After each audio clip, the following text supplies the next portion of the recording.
Olha, gente, eu quero pedir uma salva de palmas para a Karine, para o Ribas, que estava aqui, para a Márcia, para o aparelho que mudou, os cabos, o meu computador, por favor, gente, porque foi difícil, viu? Muito obrigada para vocês.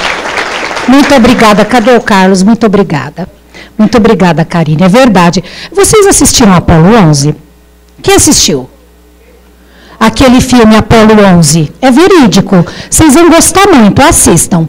Quando dá tudo errado no final do filme, que o Tom Hanks lá está tentando resolver as matemáticas e as físicas, porque eles têm que voltar para a Terra, pelo menos eles têm que não explodir. Não concluíram a missão, mas eles tinham que não explodir. Não, não é esse. Aí, o pessoal que estava na Terra, claro, só os mais experts da NASA, então cada equipe tinha um chefe e tinha o chefão de tudo. Calmo, sereno, igual esses aparelhos aqui, eles não falavam nada. Calmo, sereno e tal. Aí ele chamou o chefe de cada equipe, pegou um objeto cilíndrico, um metal, um cabo, isso, aquilo, e falou assim, ó, vocês vão montar isso aqui. Um olhou para a cara do outro, foram para uma sala, e mexe, mas como que vai entrar esse quadrado nesse, naquele, e mexe, e o pessoal lá em cima tentando não explodir, tentando reverter, fazendo conta. O pessoal da Terra conseguiu. Ou seja, além de serem inteligentes, eles uniram forças. Então, foi um pouco do que eu vi aqui. Ela sentada ali, não, mas olha o HDMI, e o fio, troca o fio, aí quebrou o aparelho. Não, busca o outro aparelho, aí o computador não está. Eu trouxe o meu, graças a Deus. Olha o computador, a bateria. Gente, foi melhor que Apolo 11. Vocês tinham que ter filmado isso. E quem não assistiu, assista, porque é um exemplo de liderança, de trabalho em equipe, de cooperação, de boa vontade, de tudo. E só uma coisa que tinha aqui a mais é que tinha muita alegria aqui. Todo mundo ria e dava passe, e por isso que deu tudo certo, viu? E eu estava falando de estar encarnado, né? Então está todo mundo aí ainda, agora a gente vai voltar. Bom, gente, eu vou apertar ali. Vocês vão me falar se vai funcionar, pelo amor de Deus, eu não vou nem olhar. Bom, passou? Ai, graças a Deus. Então, a gente vai conversar um pouco sobre os aspectos psicológicos da pessoa que adquire uma doença que era chamada antes incurável. Então, a gente está falando aqui de oncologia, mas também hoje temos, embora os tratamentos e as pesquisas já avançaram muito para AIDS, para câncer e para várias doenças, mas ainda tem uma parcela que chama ainda de incurável, neste sentido de ter que ter uma batalha. Tá? Então, quando vocês virem aí essa palavra, é neste sentido que ela vai estar. Tá? Não significa que a pessoa não vá se curar. E, quando se fala de doença incurável, a primeira coisa que a gente precisa pensar aqui, que foi por isso que eu perguntei quem faz o quê, quem trabalha com o quê, ou quem gosta só do assunto, é porque a partir do momento que a gente conseguir mudar a nós mesmos, compreendendo um pouquinho, compreendendo a visão, compreendendo o que acontece com esse paciente, a gente já consegue melhorar esse atendimento ao paciente. Então, se você não é da área, não tem problema. Se você tem um bom acolhimento humano, você vai dar conta do recado, seja lá qual for a sua área de atuação. Então, essa é a primeira coisa. Não adianta saber muitas teorias, mas não saber acolher aquela pessoa. E muitas vezes, toda essa teoria não vai precisar. Você vai precisar mesmo só daquele apoio de enxugar uma testa, para quem trabalha no hospital, ou de acompanhar um desencarne, ou de acompanhar o familiar que está passando por aquela situação junto com o paciente, caso esse paciente esteja bem debilitado. Então, a ideia é a gente trazer alguns temas aqui. Esse foi um trabalho feito durante o tempo que eu atuei no Emílio Ribas, que é em São Paulo. Vocês conhecem o Instituto de Infectologia Emílio Ribas? É um hospital de referência em infectologia em São Paulo. Então, ele trata as doenças infectológicas, mas também foi muito Assim. Assim. Assim. Melhorou? Obrigada. Qualquer coisa você me avisa. Quer que repita tudo? Ai, que bom. Então, esse hospital, as pessoas internavam com doenças infecto-contagiosas, né? Então, tinha que ter lá todo um tratamento, um trabalho dos profissionais. E, principalmente, depois de 81, né, que foi o primeiro caso notificado de AIDS, começou a ter muitos casos. E os cânceres também aparecem muito em pessoas, em pacientes com imunodeficiência, por exemplo, os portadores de HIV, né? Então, a gente vai estar falando de câncer, mas vocês também vão ver em pessoas que têm outras patologias, mas que também acabaram desenvolvendo um câncer, tá? E, para isso, a gente vai ter que falar um pouco de internação, vai ter que falar um pouco, porque o paciente que chega para vocês, no núcleo nosso lar, ou nos locais aonde vocês vão, em algum momento ele passou por essa situação, ou vai passar. Então, vale a pena a gente entender um pouco, rapidamente, sobre a internação, conceitos sobre morte, que é importante falar sobre isso, vale a pena entender como que é essa dor que o paciente sofre, o que acontece com ele. A dor, acho que todo mundo aqui já teve alguma dor, menor ou maior, mas os pacientes com dores crônicas, a dor é tão intensa que ela acaba afetando ainda mais o psicológico da pessoa. Ela não é. Se a gente não está bem, aí você vai ter que fazer alguma coisa, você fica pior ainda. Se sente debilitado. E isso, para quem não está sofrendo aquela dor até mais importante, mais grave. Então, é preciso entender que aquela pessoa que chega para vocês, ela tem um amontoado de corpos ali, ambulante, mas ela tem um psiquismo que está muito fragilizado. Não dá para a gente pensar assim, ela deve ter feito alguma coisa, por isso que ela está passando por isso. Também, ela não cuidou das mágoas dela, não resolveu o ressentimento. Mas isso é porque o parente, ou a filha, ou etc. Então, é natural que a gente tenha esse movimento, principalmente quem estuda leis de reencarnação. Muitas vezes a gente fica num processo mais fechado, né? Tendendo a... Que bom que vocês estão fazendo assim. Tendendo a julgar, né, aquela pessoa, já como quem diz assim, bom, essa culpa aí tem alguma causa, né? E a ideia é que a gente entenda o que está acontecendo. A gente já viu, né, a Cláudia já falou um pouco da forma de energia através da física, o doutor Sérgio também fala muito sobre a consciência ser uma forma de energia. Então, a gente tem, isso para dizer que a gente tem na literatura, na ciência, pessoas que já estão pesquisando, que já pesquisaram, na verdade, como é a consciência, como é essa forma de energia que a gente exprime e expressa também. Então, por exemplo, vocês talvez tenham ouvido falar do Raymond Moody Jr., já ouviram falar? Já.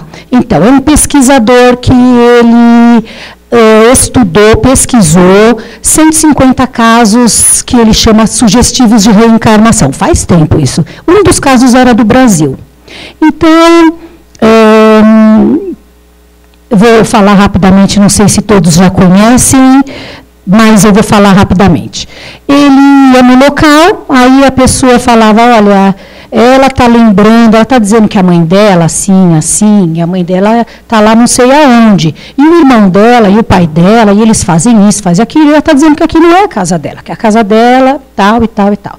Aí ele ia até o local para verificar essas situações. E isso ele foi fazendo com cada paciente, por isso que o título foi 150 casos sugestivos de reencarnação. E chegava lá, comprovava a pessoa que ela falava, o jeito que era, a marca de nascença, a casa e etc. Então, muitas pessoas têm interesse, né, em aprofundar, em pesquisar. E mesmo que a gente não tenha nenhum interesse nisso, nessa parte mais científica, basta saber que aquela pessoa tem um psiquismo, que aquela pessoa tem um aspecto biológico, um aspecto social e um aspecto energético que vão fazer com que ela se comporte de tal ou qual forma, dependendo do que tiver afetado nessas áreas da vida. E tem uma frase que eu gosto muito do Rubem Alves, e quem vai ao hospital é assim, né? Você foi internado, aí você está lá no leito 10. Você é o João do leito 10. Aí, 5 da manhã, alguém vai lá para dar o banho em você. Aí você, quando pensa que você vai dormir um pouquinho, vai tomar o café. Aí você toma o café, de repente chega aquela equipe de residentes ou de profissionais que vai passar a visita. Assim que termina a visita, alguém vem e vai falar, agora você vai tomar esse remédio. Não, agora você não vai comer, porque o raio-x ficou liberado. Então, você vai subir e você vai ficar. Aí você fica 12 horas sem comer, aí o raio-x não está liberado.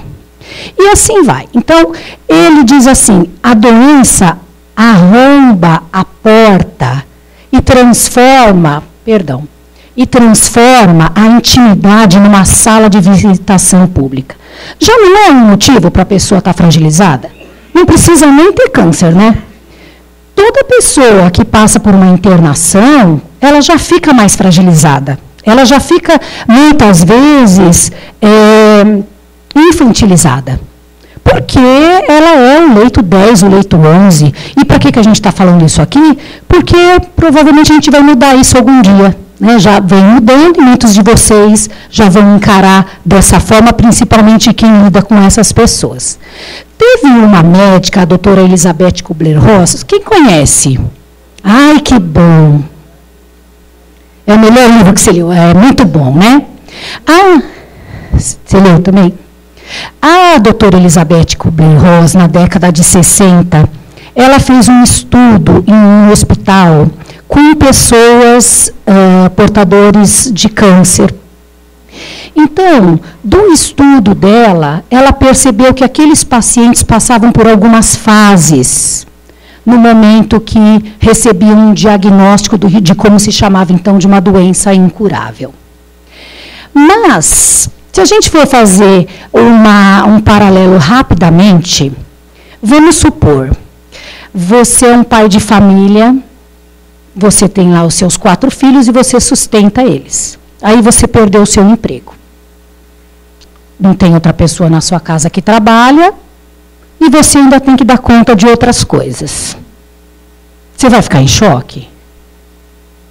Alguém aqui vai ter um impacto ou todo mundo vai falar, não, tudo bem?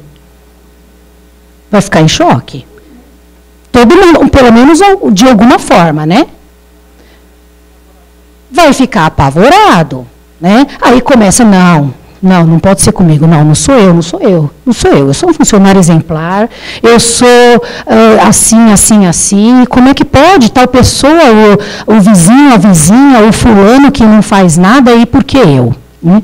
Aí ele entra na fase da negação, aí dali a pouco ele começa com raiva, liga lá o amigo e fala assim para ele, olha, a gente acabou de ter uma festa aqui para confraternizar com não sei o quê. Aí ele fica com raiva. E como ele está com raiva e ele se sente injustiçado, prejudicado pela vida, ele está de mau humor em casa, com o vizinho, com quem quer que seja, e está reproduzindo aquela raiva.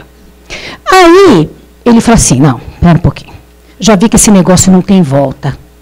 Deixa eu fazer um combinado aqui com Deus.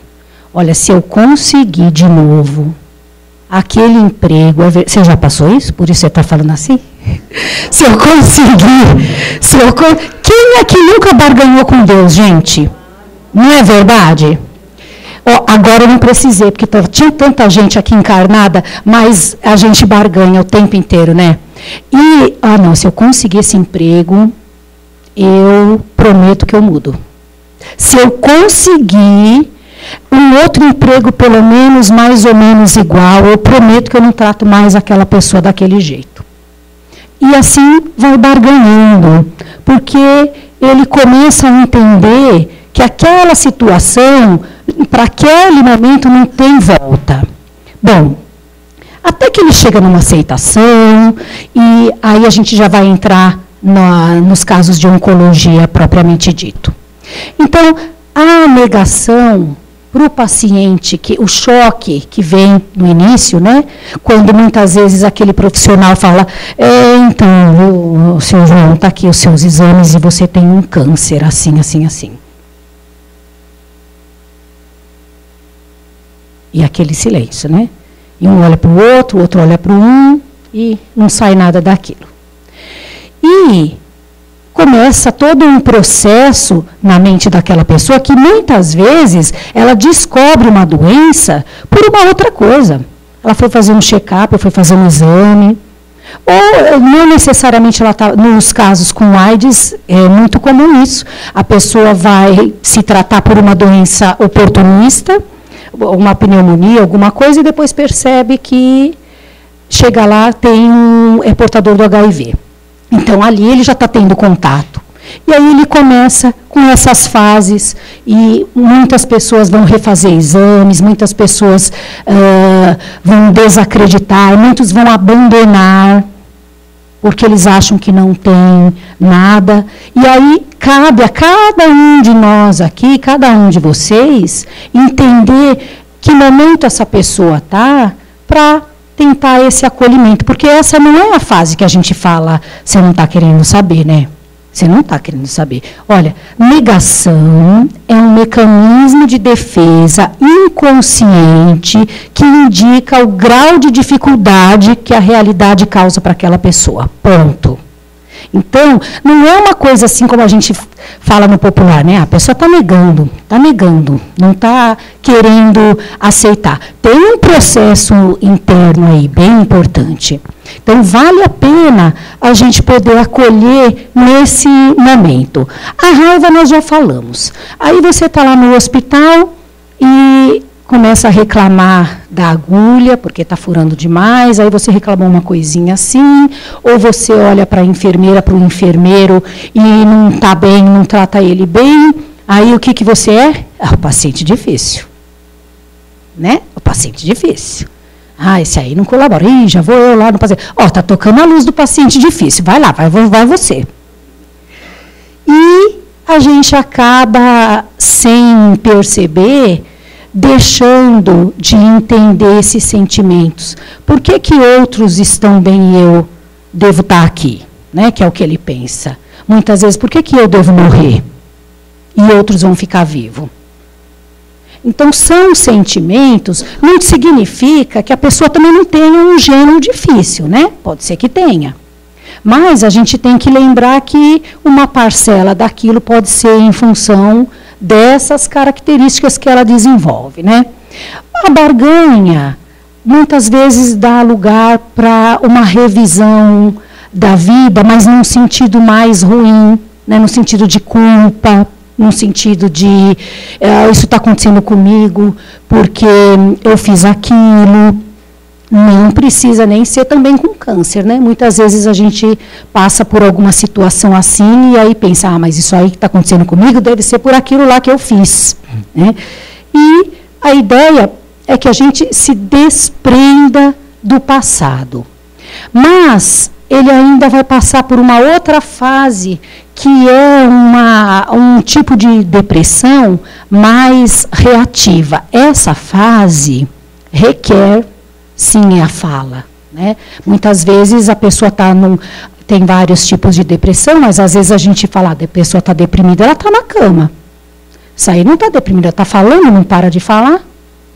Mas às vezes é uma forma dela mostrar aquele sofrimento que ela está passando, aquela aflição daquela cirurgia, tratamento, quimioterapia, tudo que vai mudar na vida daquela pessoa em tão pouco tempo. Depois, disse que tem uma preparação, algum entendimento já, mas que também acaba trazendo uma depressão, porque é um entendimento de que, de fato, aquela pessoa tem que fazer um tratamento mais invasivo e que tem uma possibilidade de ela perder pessoas, fora o que ela já perdeu, né, o emprego, a vida social, muitas vezes, e etc. Então, ela acaba, nesse momento, necessitando exteriorizar o pesar. Aí a gente fala assim, não fala assim, imagina. Aí a pessoa está querendo falar assim, olha, sabe, eu andei pensando se eu morrer, mas nem fala nisso, imagina, você vai ficar ótima. Mas acontece muitas vezes que aquela pessoa está sofrendo, ela está vendo que ela está piorando, ela está sentindo aquilo. Quem que está em negação aí, né? A gente tem uma dificuldade de lidar com o silêncio, né? Tem que preencher aquele silêncio ali. E eu não estou querendo dizer que a gente não possa dar esperança para aquela pessoa, que nós vamos ver é a fase mais importante de todas elas. Mas, se a gente souber ouvir aquele paciente e entender entre linhas o que ele está passando, a gente consegue muitas vezes proporcionar a aceitação. Aí, às vezes, a pessoa fala, não, eu não quero mais assim sair muito, eu já estou mais em casa, estou querendo ficar um pouco mais, ou um pouco mais no hospital. Às vezes a gente até confunde com depressão, né? Mas pensa bem, pessoa que conseguiu chegar nessa fase, ela está num estado mais de paz mesmo, né? De entender os caminhos da vida dela. E aí, muitas vezes o silêncio, se é um paciente ainda hospitalizado, é um toque, é aquela visita, às vezes que não fala nada. Quando esse trabalho foi feito, em 96, essa pesquisa ela foi feita do momento do diagnóstico até a morte do paciente.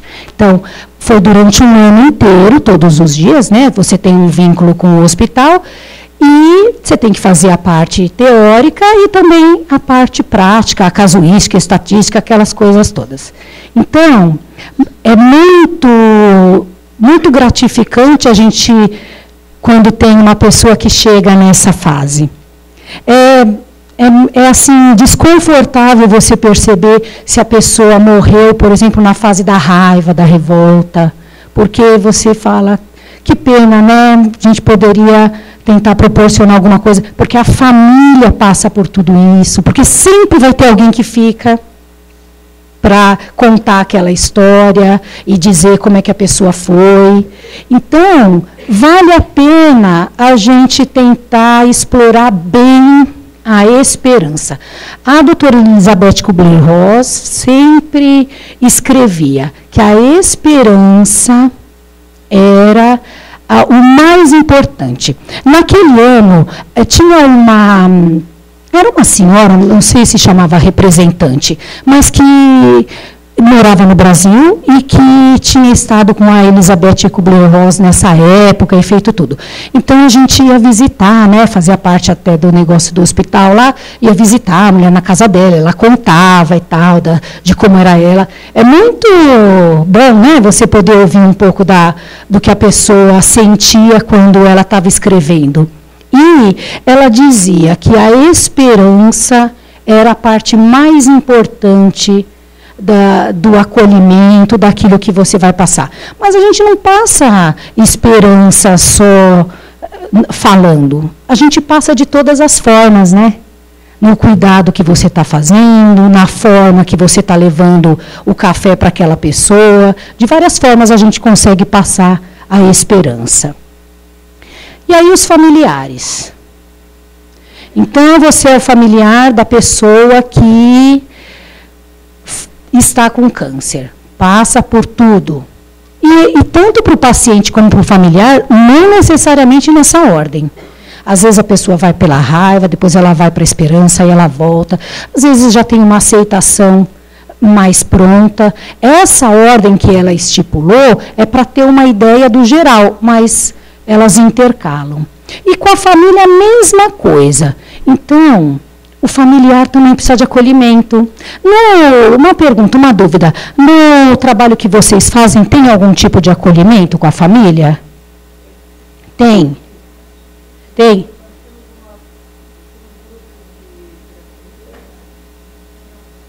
Pois não. Ah, o microfone, é verdade. Obrigada. O microfone.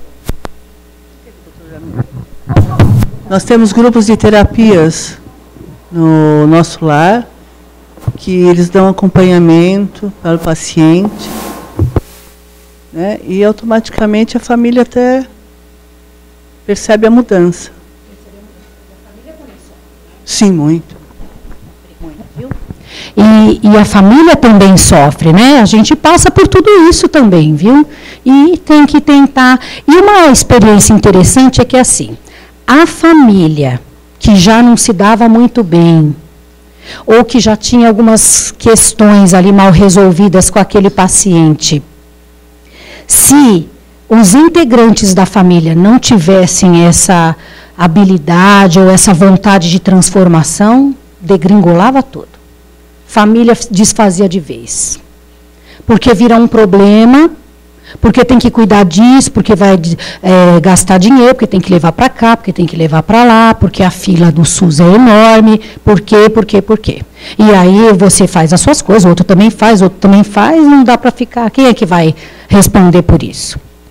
E era muito comum, infelizmente, não só nessa situação, mas quando também a pessoa fica idosa e depende de algum familiar. Ela não é.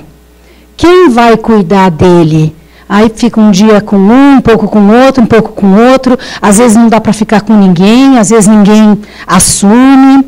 E a gente não é preparado, né, para lidar com a velhice. Agora, imagine até uma velhice com problemas mais graves, né? É para a gente pensar também, né? Como é que pode ajudar nessa situação também. Então, a família, eu digo, aqui está escrito...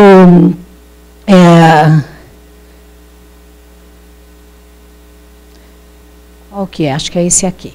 Aqui está escrito considerar a continuação da vida fora do hospital, porque tinha gente que ficava no hospital direto, né? Os pacientes com AIDS, eles ficavam muitos dias, meses, às vezes, no hospital. Tinha criança que morava, né? O segundo andar lá, que era das crianças, muitas moravam lá, né? Já eram, digamos assim, os filhos do hospital. E era importante a gente garantir, porque as mães... Também.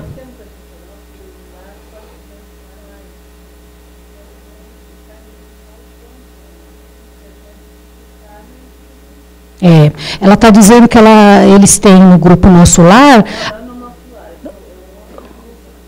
uma outra entidade. Perdão. Ela está dizendo que muitas vezes as mães morrem, né? A transmissão direta, retrovertical, era quase que fatal, né? Depois que eles começaram a transformar e desenvolver estudos para zerar o vírus, para zerar a carga viral. Mas até então tinha digamos assim, uma mortalidade maior, né? Porém, crianças lidam melhor com câncer ou com outras patologias. Por quê? O que vocês acham? Por que criança lida melhor? Não tem pensamentos ruins? Não tem muita consciência.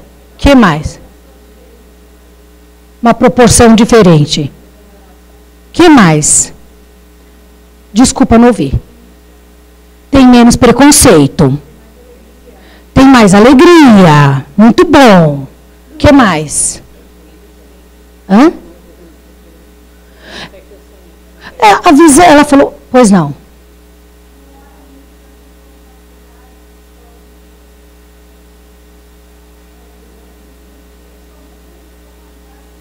Verdade. A criança não vai se preocupar se ela tem que pagar a conta, pagar a casa e etc. Perdão. Ela consegue sonhar mais livre, tendo visão de futuro, né? Às vezes, mesmo que ela não tenha uma visão de futuro, ela também não está achando que o futuro dela vai ser ruim. Ela está pensando ali, né? Vou brincar ali. E é isso mesmo que acontecia. ela não pensa na morte.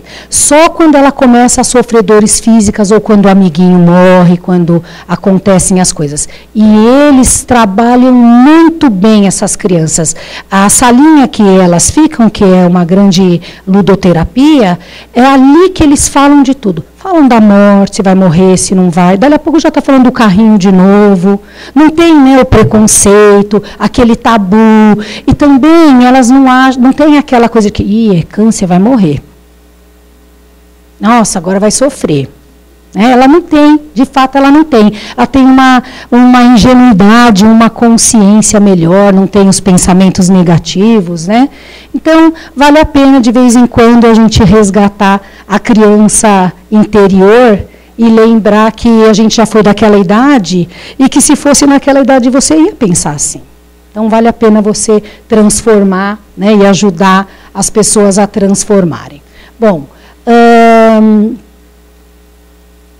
ali, acho que as pessoas falaram de uma forma bem importante a parte biológica, né? Quando a gente atende uma pessoa que se diz, o atendimento é biopsico, socioespiritual. Então, você está entendendo que aquela pessoa tem uma questão biológica, né? Ela tem lá uma doença, ou um transtorno, ou uma síndrome, enfim, que vai afetar, né, essas áreas todas é a pessoa, é tudo interligado, a gente divide só para ficar didático, né? Aí, psicológico, é tudo que diz respeito àquela área. Vou voltar para vocês. Não.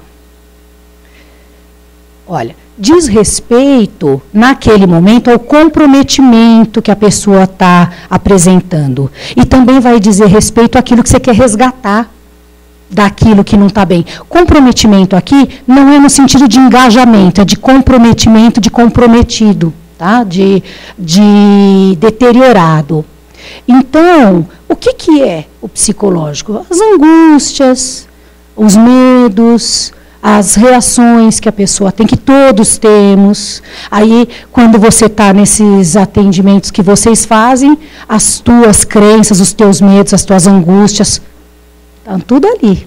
Né? Ainda mais se a gente lembrar que é uma ambiência espiritual e que está todo mundo jogando ali naquele espaço aquilo que pensa, lembra da consciência como uma forma de energia? Então, está tudo ali. Né? A gente tem que saber também que, às vezes, aquele processo não é só daquela pessoa. E também, às vezes, está mobilizando na gente alguma coisa, e por isso a gente também está sentindo daquela forma. Né?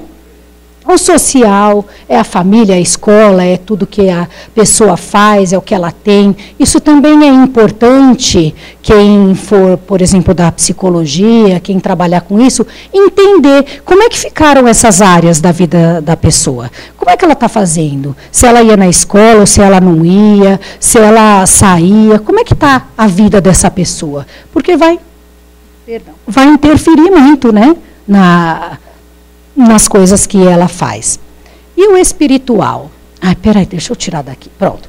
O que é a espiritualidade? Tudo isso? O que é espiritualidade?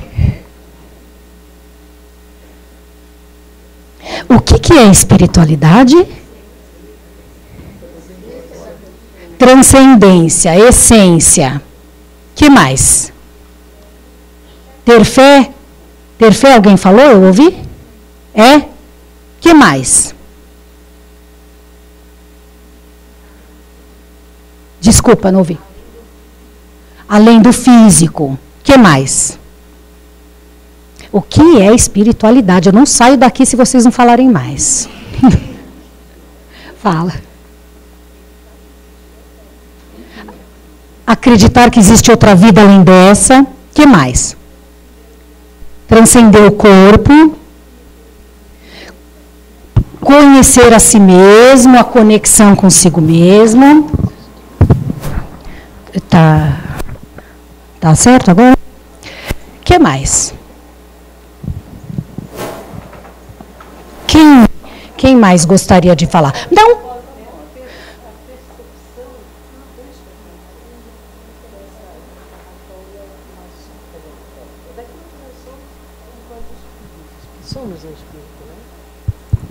Perceber isso.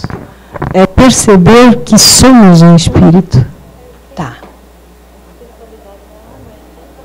É a alma e a essência. Então, vamos modificar. Dá um exemplo de espiritualidade. Oi? Fé. Mas dá um exemplo prático. Uma situação, uma ação que vocês falem. Estar em contato com o divino, uma oração. O que mais? Não te ouvi, desculpa. Caridade. Perdão. Então. No momento em que eu tenho, por exemplo, uma manifestação mediúnica, uma intuição ou qualquer outra manifestação, eu sinto que eu sou essa espiritualidade. Uma manifestação mediúnica é a espiritualidade se manifestando concretamente. Certo. E aí, vamos supor, eu não sou espírita, eu não entendo direito disso daí que vocês falam. Como é que eu posso manifestar espiritualidade?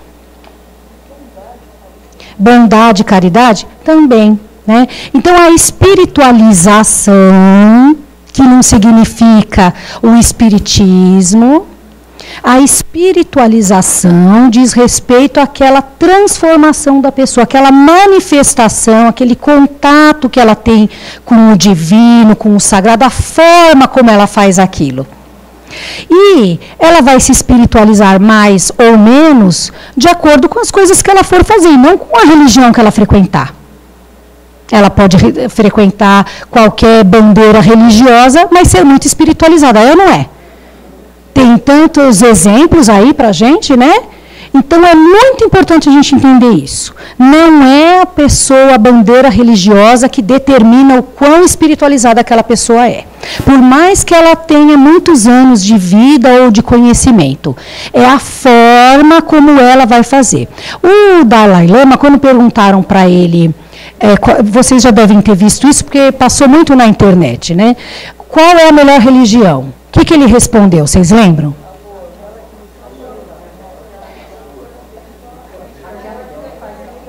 Então, vocês estão falando também várias coisas. Ela está falando aquela que me faz melhor. Ele respondeu assim, para o Leonardo Boff. Não sei se vocês lembram desse na internet, no diálogo. Ele respondeu assim, aquela que te transformar numa pessoa melhor. Essa é a melhor religião. Não é uma resposta maravilhosa? Né? Então, é importante a gente, quando fala assim, mas a minha esposa não é espírita, meu filho não é espírita, a minha avó, não tem problema. A questão é o que ele faz da espiritualidade dele e se está se espiritualizando. É isso que vai fazer com que a gente consiga interagir de uma forma, a caridade, né, de uma forma mais, digamos assim, evoluída, né, com as outras pessoas. Mas, às vezes a gente está doente. Então, eu tenho que entregar um trabalho muito importante, uma planilha de custos lá na minha empresa. E eu não fiz essa planilha. E tem que ser amanhã de manhã. Então, se eu não entregar essa planilha, aí eu começo a meio passar mal, eu começo a ficar ruim. Alguém já viu essa história? Aí adoece. Aí adoece, né? Olha, chefe, eu não vou poder ir. Realmente eu adoeci e tal. Então, até nas pequenas coisas, olha, isso é para mim, é para vocês, é para todo mundo, viu? Não é só para a pessoa que sofre de uma doença. Quantas vezes a gente não utiliza aquela doença como um benefício? E os estudiosos chamaram isso de ganho secundário da doença. É aquilo que você obtém com aquela situação. Não é para ser pejorativo, não é que é uma questão negativa. E nem necessariamente a pessoa está fazendo aquilo de propósito. Às vezes ela pode até mentir que está doente e não está. Mas quando de fato ela adoeceu, a gente tem que entender o que está por trás daquilo. Porque as nossas doenças, elas têm uma ligação, elas representam uma ideia, afeto, que a gente está vivenciando ou deixando de vivenciar. Então, tudo que a gente tem, mesmo aquela gripe que a gente tem de vez em quando, ela está dizendo de alguma coisa ali que a gente está precisando e não está conseguindo legitimar aquela necessidade. E aí, era muito comum ouvir isso, né? Vocês também devem ouvir. A pessoa fala assim, está internada, né? Bom, o que mudou, né, na sua vida, nos seus familiares? Ah, agora meu filho vem me visitar. Agora ele vem me visitar. Eu estou aqui e tal. Agora, minha filha não falava com não sei quem. Nossa, agora ela veio. Não é verdade? Agora, e sempre acontece alguma coisa.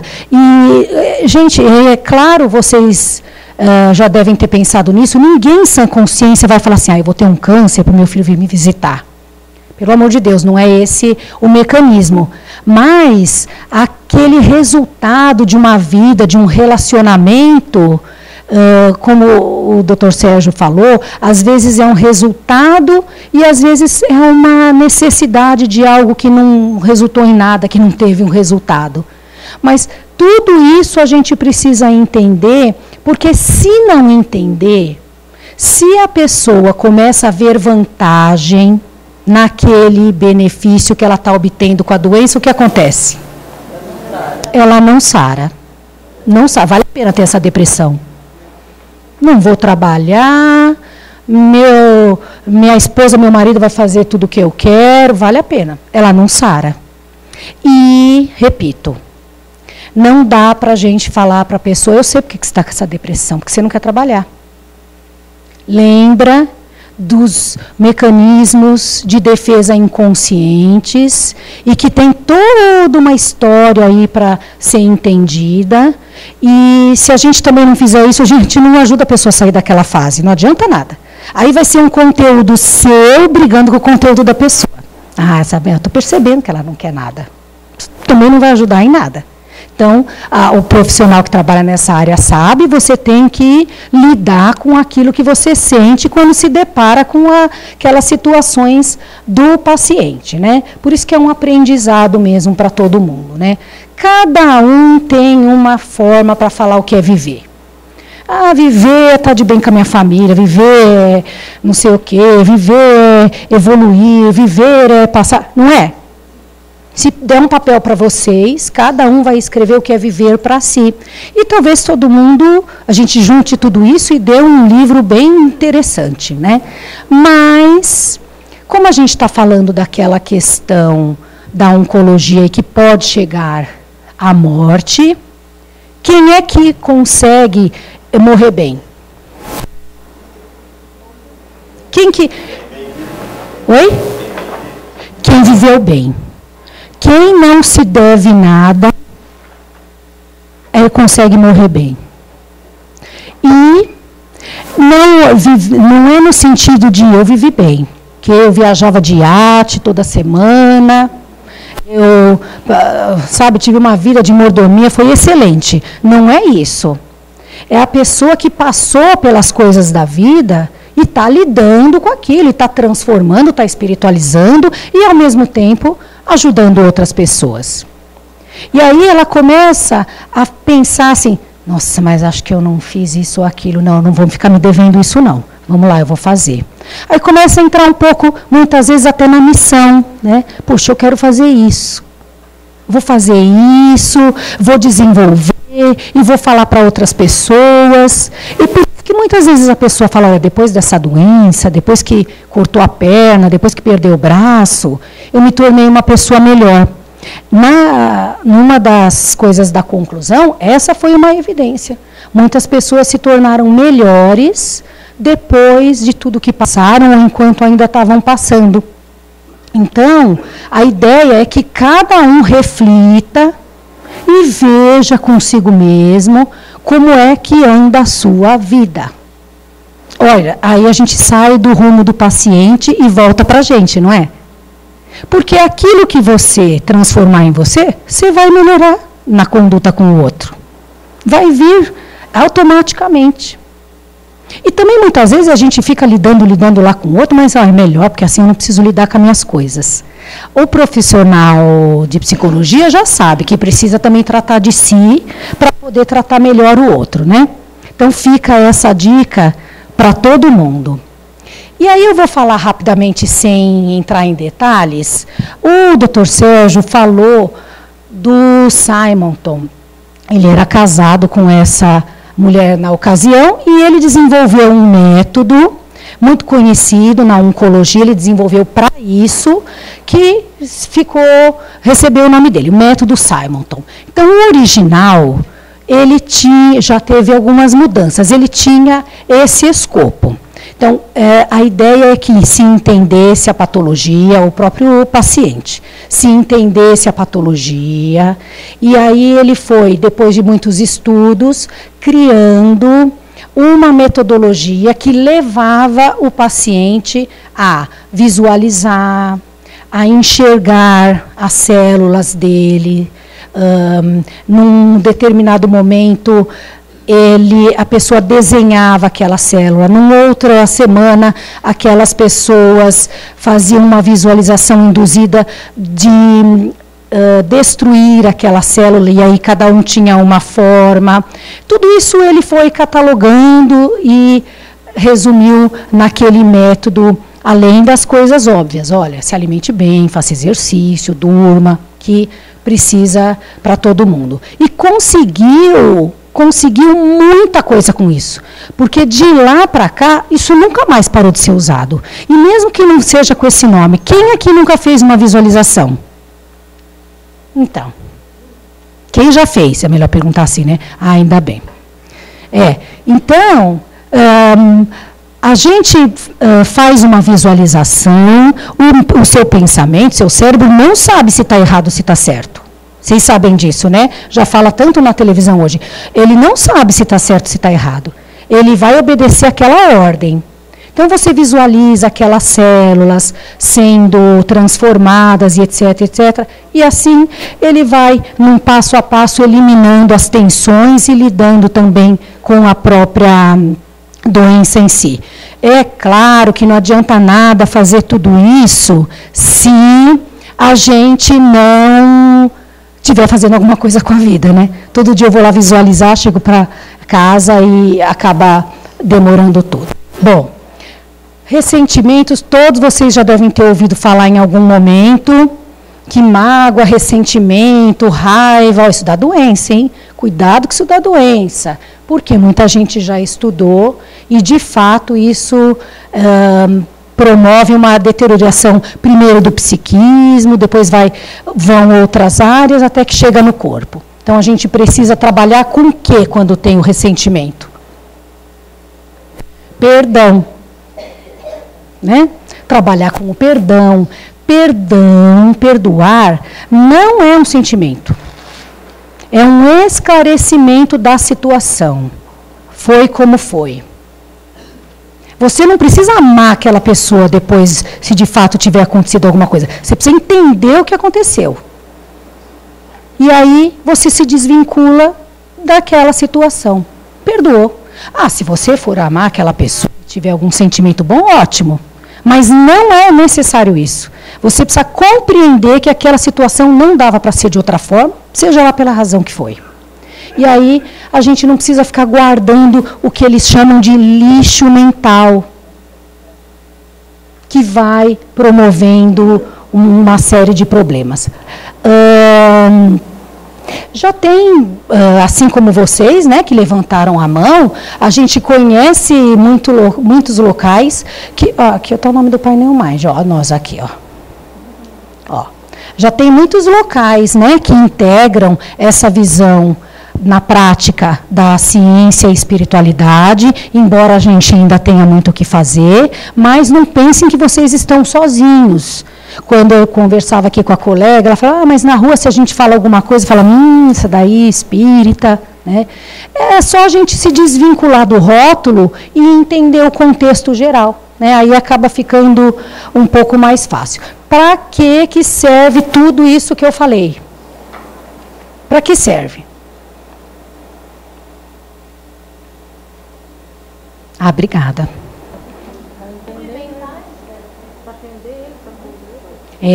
Para a gente enxergar melhor. Pode falar. Para a cura? Então, para a gente entender melhor aquela pessoa. O paciente, o familiar, seja quem for, né? E tem uma frase que eu gosto muito, que diz assim: é tão importante conhecer a pessoa que tem a doença, quanto a doença que a pessoa tem. E quando a gente consegue fazer isso? Quando a gente consegue fazer com a gente mesmo. Quando você também já aceitou suas limitações, já teve a raiva, a barganha, o choque, e falou, puxa, esse negócio é sério mesmo. Seja com emprego, seja com doença. E isso é a vida, né? Que a gente não faz assim, amanhã eu compro na banca da esquina a barganha, no mês seguinte eu compro a aceitação. E depois junta tudo, né? A gente vai tendo que lidar com essa situação. Eu vou utilizar 3 minutos do momento de vocês, rapidamente, para a gente fazer, vou pedir para vocês tirarem as coisas do joelho, assim, ficar um pouquinho mais, isso, relaxados. Isso, estica, quem quiser esticar, bocejar, xingar, ter raiva, não, isso não vale. Olha que beleza, gente. Maravilha, viu? Obrigada por vocês estarem aqui depois de tanta... Muito bem. Então, agora, a gente vai fazer uma vivência rápida, para talvez condensar um pouquinho disso tudo que a gente falou. Quem se sentir melhor, por favor, feche os olhos. Quem não quiser, não tem problema. E... Está muito alta essa voz assim? Porque aí é difícil relaxar com, né? Então, dá para ouvir assim, gente? Não. Assim? Assim dá? Dá. Então, vocês vão fechando os olhos e vão se sentindo numa posição bem confortável. Ajeita as costas, ajeita o ombro, o pescoço, o que quiser. Mexe a cabeça, vê se está tudo bem confortável, na medida do possível. E agora, por alguns momentos, vocês vão lembrar de vocês sentados nessa cadeira. Perceba como está o seu apoio das pernas, das costas.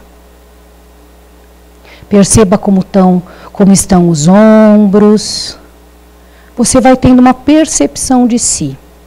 Se tem algum local que está doendo, você relaxa um pouquinho.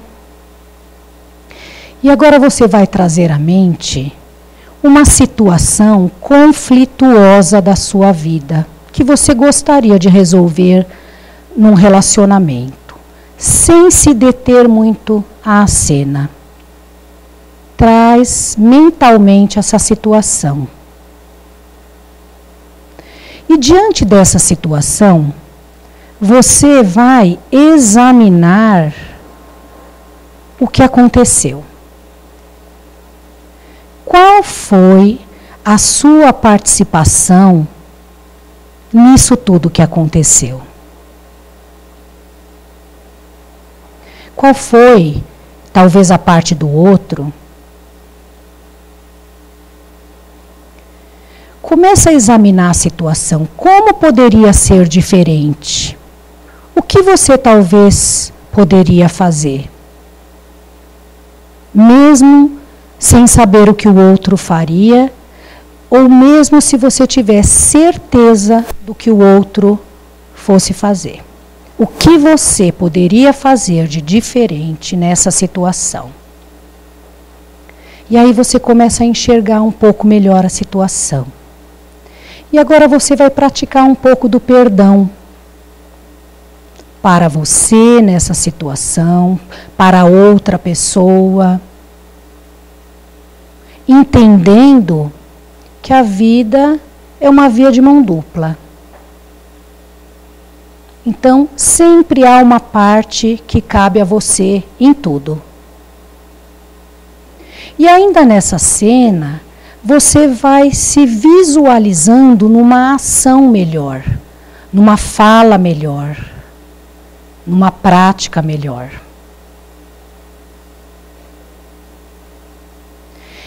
E então, você começa a envolver essa pessoa em luzes.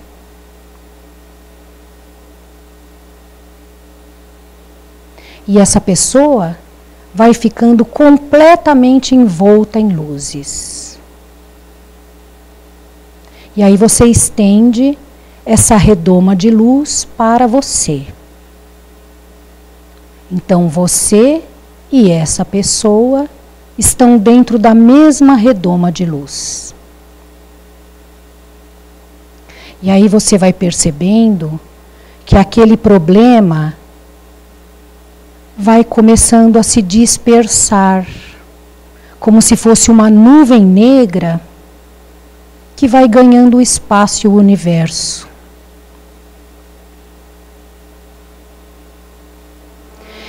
E quanto mais vai se dispersando, até que você não possa ver mais. E você volta o seu pensamento para essa redoma. E aí você vai começar a agradecer. Vai experimentar gratidão pela vida, pelo planeta que te acolhe, pelas pessoas, pela sua família, pelo que você tem, pelo que você é. E você vai começar, mais uma vez, a expandir essa gratidão. Pelos seus ancestrais, pelos seus descendentes. E de maneira que você vai deixando no universo um pouquinho da sua contribuição para uma energia melhor. E aí você vai voltando de novo para a cena, você vai percebendo essa cena e se despedindo dessa cena, e de novo percebendo o seu corpo sentado na cadeira, de novo percebendo o peso dos ombros, das costas, o seu apoio. E quando você quiser, pode abrir os olhos. Todos estão bem? Todos bem? Alguém não está bem? Então, gente, seria muito legal, numa outra oportunidade, quem sabe, a gente falar da vivência, fazer outras vivências e conversar um pouco sobre o que vocês sentiram. Não é a proposta agora, eu queria mesmo era passar alguma coisa para vocês. Eu estou muito agradecida por estar aqui, viu? Muito agradecida por vocês estarem aqui também, e eu espero que a gente se encontre aí muitas vezes, viu?